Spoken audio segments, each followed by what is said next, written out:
Good morning, fellow builders. Welcome back to another episode of Fun in Bud's Shop.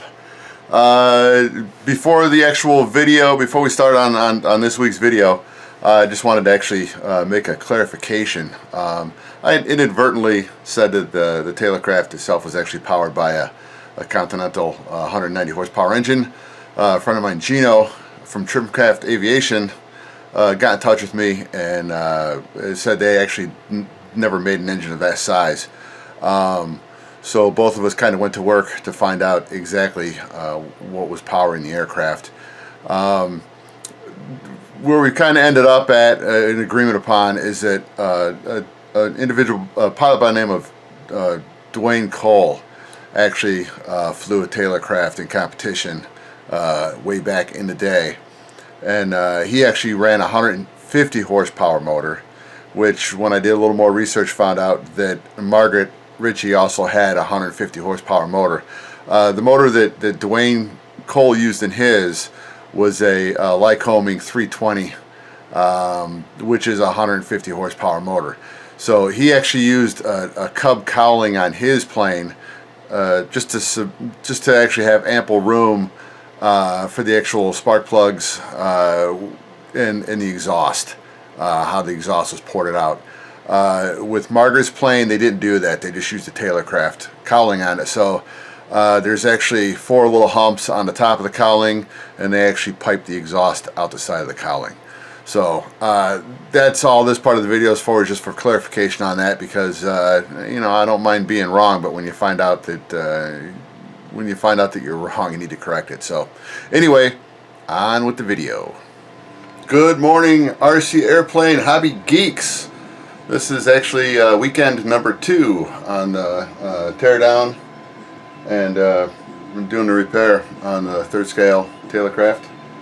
Let me just bring you up to date on what we are, or where the plane's at. It's got a couple little issues, not too many, but let me go ahead and point things out.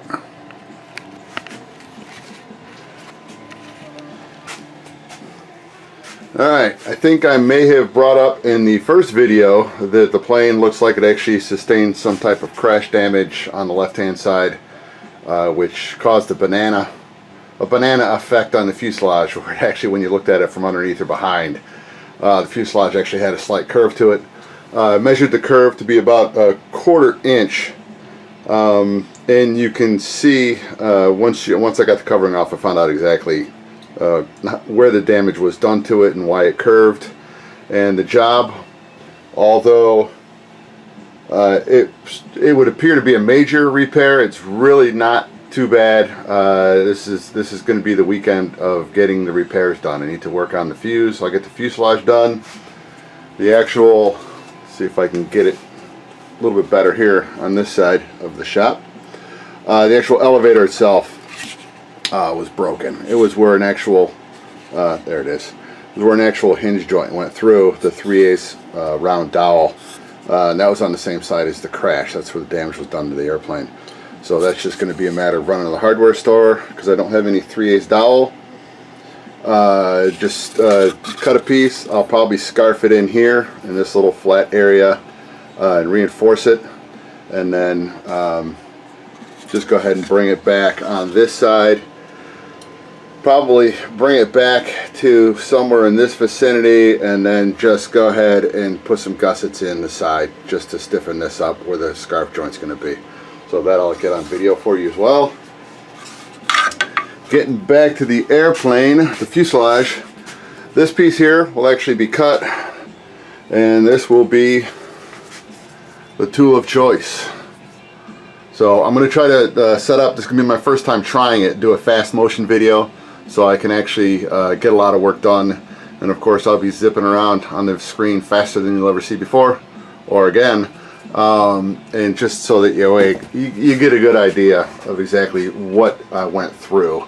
What I'm going to do is come in, and I'll probably make my first initial cut up here, because I've got a big surface to glue on, which will really help out. I haven't decided. This is 3/8 spruce here.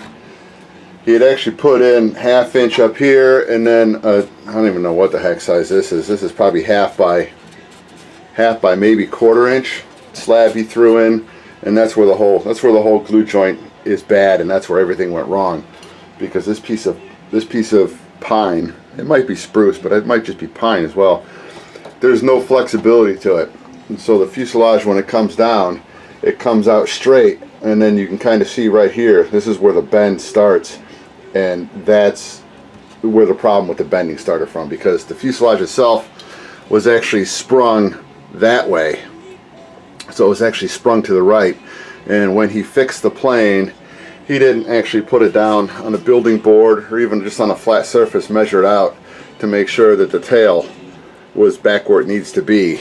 So you clamp everything in place, then you glue everything back together again. So that's going to be my weekend project. To actually get the actual rudder off, I actually had to go ahead and cut this. Excuse me, not the rudder, the elevator. To get the elevator up, there was no other way to get it out because it's just one solid glued piece.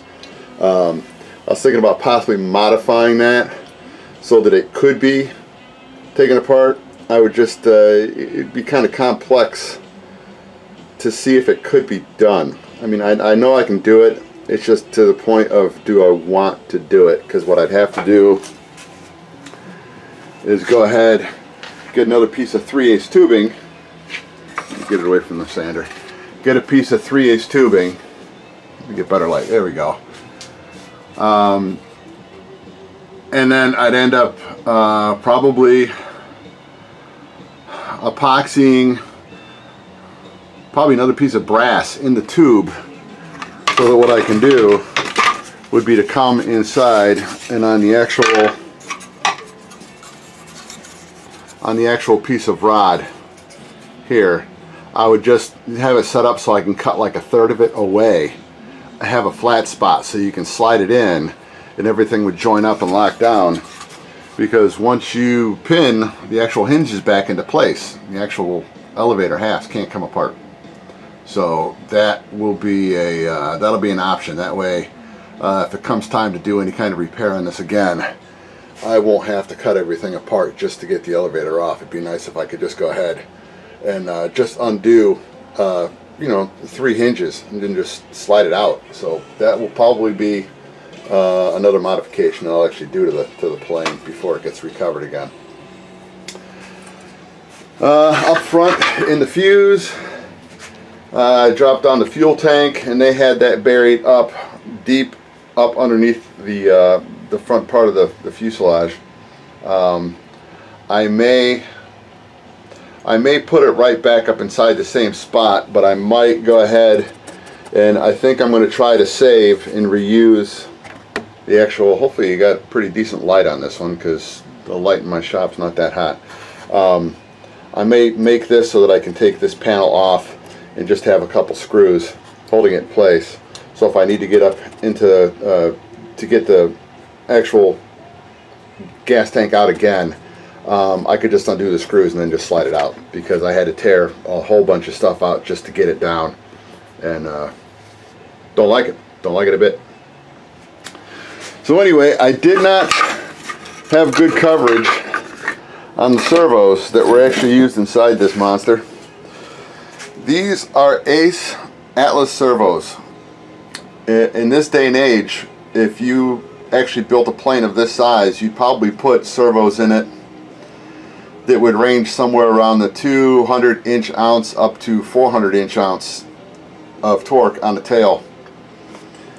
These little gems, 40-inch ounces of torque. Something nobody would ever do in a plane if it was being built today. The thing is, those servos worked. So it just kind of goes to show you that you know, what's worked in the past would work again in the future. Unfortunately, I won't do that. It's actually going to have good servos in it. So I'll probably at least put 150 to 200 in for the tail, for the elevator, and the rudder. I'm sure on the actual wings themselves, it's got a big flying surface. For the actual ailerons, I'll probably go ahead and put 150s in that as well. I'll have to see what cost is. So, and that's where I'll make the decision from that point. But I haven't actually taken out the servos and the wings yet, but I'm sure it's going to be the same little gems that were actually helping keep this plane in the air. So, all right, let me go ahead and I'll set you up on the tripod, and we'll see how good things actually videotape in fast motion.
Alright, that was 1 hour compressed into about 3 minutes of speedy up video.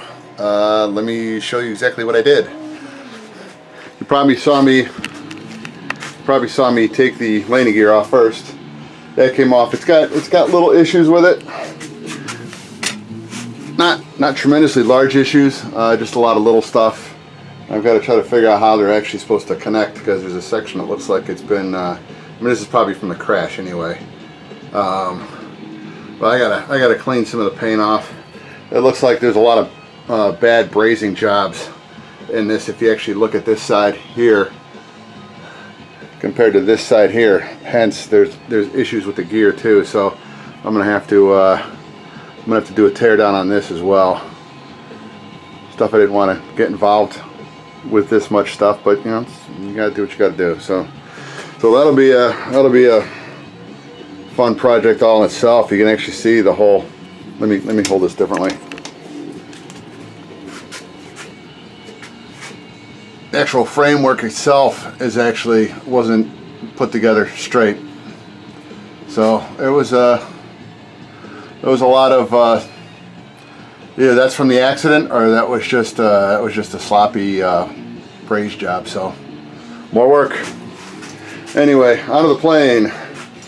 You can see what I have cut apart. It's quite a bit. I did actually go ahead and take that whole piece out. Back to here, I've got everything separated and unsprung, so it's just going to be a bunch of small little pieces scarfed in, and I'll reinforce at the scarf joint just so that way you don't have a problem with it possibly coming apart again. But it should be good. Now I just got to figure out if I've got a straight datum line on the plane to use as a reference, so that should be fun.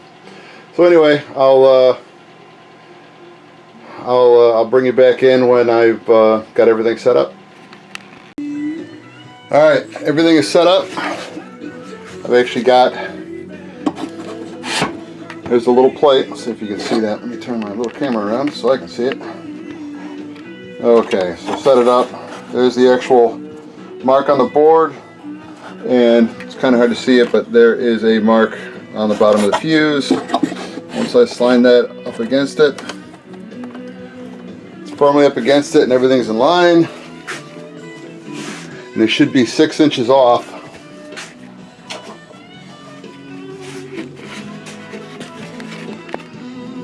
Because my shop's too tight for me to see this down here. Let's see if we can get you in close. There's 6 inches. So we're actually about 6.5, almost 6.5 inches off. So I've got to come back up front. I'll release this diagonal, and then this side I should be able to go ahead, pull that side in the back, and then anchor it down, and then I'll start putting my pieces together. I've actually already got one of my pieces scarfed and ready to go, and this will sit in like this, and then up front, so I'll make sure that everything's set to go once it's straight, and then I'll glue everything together. Once it's glued, I'll use a reinforced epoxy, fiberglass reinforced epoxy, and then I'll actually take some 30-second ply and just put a strip down here once it's glued in place. And I don't want to do it when it's straight. It's going to be kind of goofy till I get this set up, because I don't want this thing to not bend there. I mean, it's got to have a little bit of a bend, so it'll probably just be a small piece of ply on there just to keep it from wanting to kick out. And then I can put something heavier on the back side once it's all glued into place and it's already got the flex that's supposed to be in it. So I'll let me get back to work, and I will keep you well informed. Alright, here's the first piece on the first part of the glue job. I've used basically it's a fiberglass reinforced 5-minute epoxy. I know most people use a 30-minute. I'm using a 5 on this just to get it glued together. When I actually do my reinforcement, once it's put together, then I'll use a 30-minute epoxy with the same fiberglass reinforcement just to stiffen it up even more. The 5-minute with the 30-minute with the reinforcement is actually, it's a lot stronger than regular 5-minute. It takes some of the rubberiness out of it. I've got some masking tape on it just to actually hold it so that this piece of wood is actually parallel in line with the piece that I'm joining it to. Can't really see it through here, but I might be able to see it through there. But if I wanted to actually get a proper curve to it, it's got to be straight when you glue it in, so that's why I actually had to pull it towards the other side. So just a little heads up on how things are going, and get back to you in a bit.